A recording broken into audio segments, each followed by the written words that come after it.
रघुनाथ पचारदेले कहले लक्ष्मण रे मु समस्त को देखुछि अयोध्या पटक हेले मु उर्मिला को टिके वशिष्ठ कहले कहले प्रभु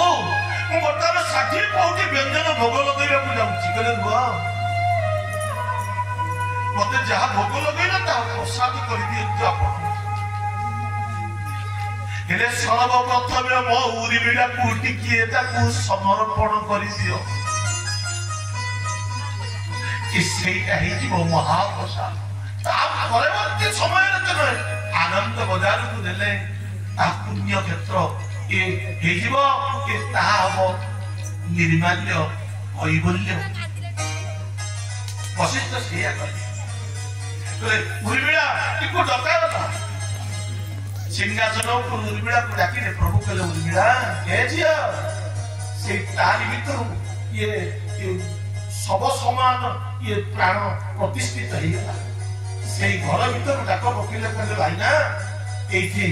प्रणाम करुच्ची रघुनाथ राम आशीर्वाद कले कहले झील इे बड़ त्याग तू कलु आशीर्वाद करी अभिनवा भूमि बलशाली सत संग तू सुब्रता तेजस्विनी दशासिनी धर्म पत्नी पतिव्रता वो माँ को से आशीर्वाद करना माँ जगत जननी लक्ष्मी सीता को मो प्रभु आज भाई बहु को आशीर्वाद कले झिया अभिनवा जीवन तोर केबे वैधव जंत्रणा भोगी भूमि वर्षाणी 2000 चंद्र दर्शन करू से वर्ष बची ये सतसंग तो जीवन सब बेले सतसंग करी पवित्र तेजस्विनी शरीर तेजमान हम निरोगी हम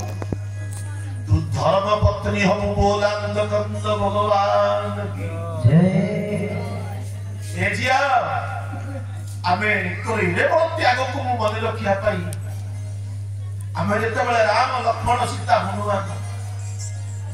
कलिजुगार जगन्नाथ बलभद्र सुभद्रा चक्रराज सुदर्शन होकर बड़दाण्ड रत्न सिंहासन पूजा पाई से बेले मोर तू डाण पार्श्व बसी उर्मिला जगन्नाथ बलभद्र भद्रासुदर्शन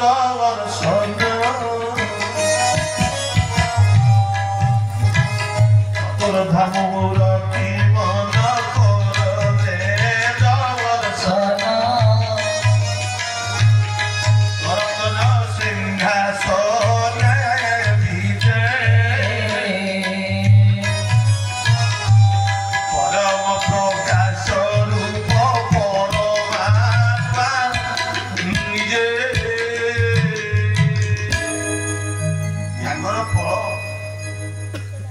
वेदांत मध्य वर्णना करिछि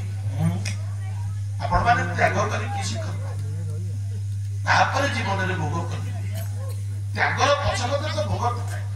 यदि आपण खाली भोग करी भोगी हेले रोगी हे जिवे ए भोगी केबे ध्यान करी कि केबे जोगी होई पारे ना मन रखि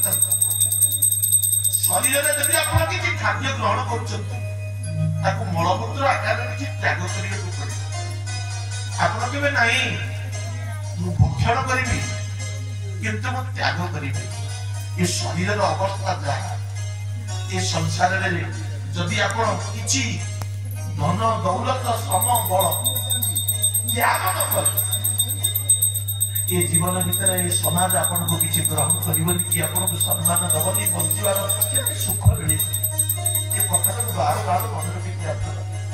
30 वर्ष हला ओडिसा नाटी पवित्र श्राद्ध चरित नाथ रामायण श्रीमद भगवत गीता श्रीमद भागवत जगन्नाथ संस्कृति कहला बेले मु समस्त के कहता है ये जो मंदिर रे समस्त ठाकुर माने देवता माने बचती ए माने समस्त त्याग करी करी आज पूजा करछन कलि जुग रे किंतु समान निष्प्रभ ନା ଚାଲୁଛନ୍ତି ନା ବସୁଛନ୍ତି ନା ଉଠୁଛନ୍ତି। ଜଗତର ନାଥ ଜଗନ୍ନାଥ ବଡଦେଉଳ ବଡ ଦାଣ୍ଡ ଉପରେ ରତ୍ନ ବେଦୀ ଉପରେ ବସିଛି। ଏମିତି କିମାକାର ନା କାହାକୁ କଥା କହେ ନା କାହାକୁ ଡାକେ। ସିଂହ ଦ୍ୱାର ଖୋଲିଦେଲେ ହଜାର ହଜାର ଭକ୍ତ ପହଞ୍ଚନ୍ତି ଦର୍ଶନ କରିବା ପାଇଁ। କେବେ ଆବେଗ ସେ ଲାଗେ ନା 60 କୋଟି ଭୋଗ ତାଙ୍କ ପାଇଁ ଲାଗେ। ସେ ତ୍ୟାଗର ଆପଣ ମାନବୀୟ ଜୀବନ ଭିତରେ ମଣିଷ ଶରୀର ହଉଛି ଶ୍ରେଷ୍ଠ ଶରୀର, ଯାହା ଭଗବାନଙ୍କ ପାଦରେ ମିଶିବା ଦେବତା ଦେବୀ ହବା। ଏ ସୁଯୋଗ କେବେ ହାତ ଛଡା କରନ୍ତି ନାହିଁ। ସେ ମାଗେ ନା 60 ପଉଠି 56 ଭୋଗ ଯା ଡାଲି ତର